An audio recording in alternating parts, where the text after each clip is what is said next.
Halo, Assalamualaikum warahmatullahi wabarakatuh. Kembali lagi bersama saya Santi Komalasari, empati psikolog di channel YouTube saya pribadi. Nah, kali ini saya akan memaparkan terkait dengan adaptasi dan manajemen emosi ya untuk meningkatkan produktivitas kerja setelah pandemi. Setelah kita menghadapi masa pandemi, meskipun pada saat ini kita masih berada dalam masa pandemi itu.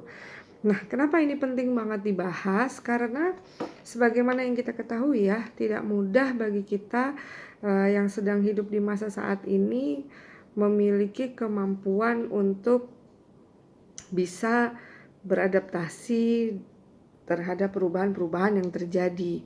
Nah, memang di dalam diri kita itu perubahan itu selalu ada, bahkan yang tidak pernah berubah itu adalah perubahan itu sendiri ya. Jadi perubahan itu selalu terjadi di dalam diri kita. Namun ada sedikit perbedaan situasi dan kondisi COVID-19 seperti ini membuat kita menjadi banyak mempelajari hal baru gitu. Dan tidak jarang ditemukan kesulitan-kesulitan di dalam proses beradaptasi tersebut. Maka tema ini penting banget untuk dibahas dan disimak sampai habis ya. Bagaimana sih adaptasi kita dan manajemen emosi diri kita gitu, supaya kita tetap produktif, baik itu dalam pekerjaan, dalam proses belajar yang masih sekolah, ataupun mereka yang masih kuliah. Jadi supaya tetap produktif, gimana sih produktif itu apa?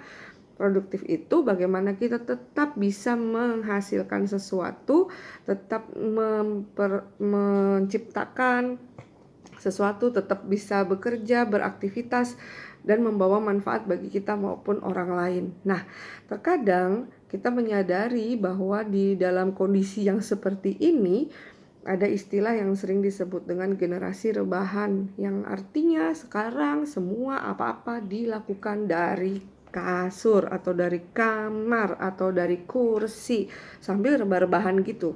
Saking banyaknya orang yang karena sekolah kan bisa aja lihat ini, apalagi kuliah kan nggak harus menampilkan video, jadi bisa aja sambil tiduran dan akhirnya jadi males dalam tanda kutip. Nah, ini yang membuat kita menjadi tidak produktif. Padahal di era yang sekarang ini orang dituntut harus lebih giat lagi belajar. Kenapa? Bukti-bukti nyata ditemukan bahwa lebih dari 1,7 sampai 1,8 juta di Indonesia di PHK selama masa Covid. Artinya orang jobless, tidak memiliki pekerjaan. Artinya ketika dia melamar pekerjaan, dia punya pengalaman. Itu nilai plus. Di sisi lain, kampus-kampus yang banyak sekali tetap mencetak alumninya di masa pandemi ini, artinya job seeker atau para pencari kerja yang fresh graduate itu ada. Benar ya? Tadi udah ada yang berhenti di PHK, dia punya pengalaman. Ini yang fresh graduate, dia minim pengalaman tapi ilmunya masih fresh kayak gitu ya, masih bersemangat gitu karena baru-baru lulus dan mau mencari kerja. Di sisi yang lain, ada mereka yang sudah tidak fresh graduate tapi belum juga bekerja dan jadi dia belum punya pengalaman. Kira-kira kalau teman-teman di sini jadi orang yang mau meng-hire atau orang yang mau mempekerjakan karyawan, di antara tiga itu pilih yang mana? Yang sudah berpengalaman kah? Yang sudah baru lulus tapi dia nggak punya pengalaman tapi dia bersemangat kah? Atau yang dia tidak fresh graduate tapi juga dia belum punya pengalaman? Pasti yang ketiga ini nggak dipilih, benar nggak? Antara 1 dan 2 sisanya.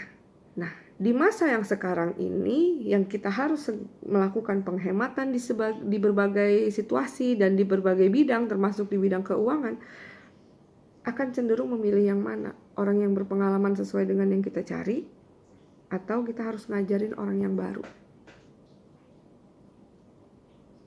Kalau saya pribadi banyak saya sebagai konsultan HRM ya, Human Resource Management di perusahaan-perusahaan, banyak ditanya tentang apa Bu yang harus kami lakukan gitu. Kalau kami, nah curhatan-curhatan mereka nih ya pada saat mereka konsul, kami tentu lebih memilih yang sudah berpengalaman. Meskipun dia tidak muda lagi gitu. Tapi tidak perlu mentrainingkan dia juga udah ngerti, apalagi dia udah punya pengalaman di bidang yang kami cari, apalagi malah dia mungkin bisa kasih masukan-masukan kepada kami gitu. Tapi buat yang fresh graduate atau mereka yang masuk di kategori yang ketiga, it's okay. Inilah tantangannya. Dan yang sudah punya pengalaman tapi belum mendapatkan pekerjaan sampai saat ini, jangan berpuas diri dengan pengalaman yang Anda miliki. Sama, 3 kategori yang tadi saya sebutkan ini, sebagai job seeker perlu mewaspadai hal ini. Bahwa kita dalam kondisi situasi yang tidak terlalu menguntungkan kita, perusahaan perlu melakukan penghematan. Memberhentikan orang mungkin mudah, mempertahankan mungkin agak sedikit mudah. Tapi merekrut yang baru mereka butuh hitung-hitungan gitu. Jadi lowongan pekerjaan saat ini memang diakui tidak banyak atau belum banyak. Tapi pada saat banyak nanti dibuka, job seeker lebih banyak lagi dari saat ini. Begitu.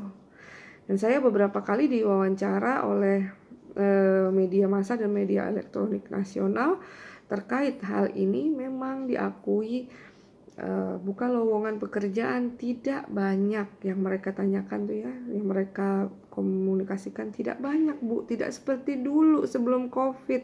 Nah terus ini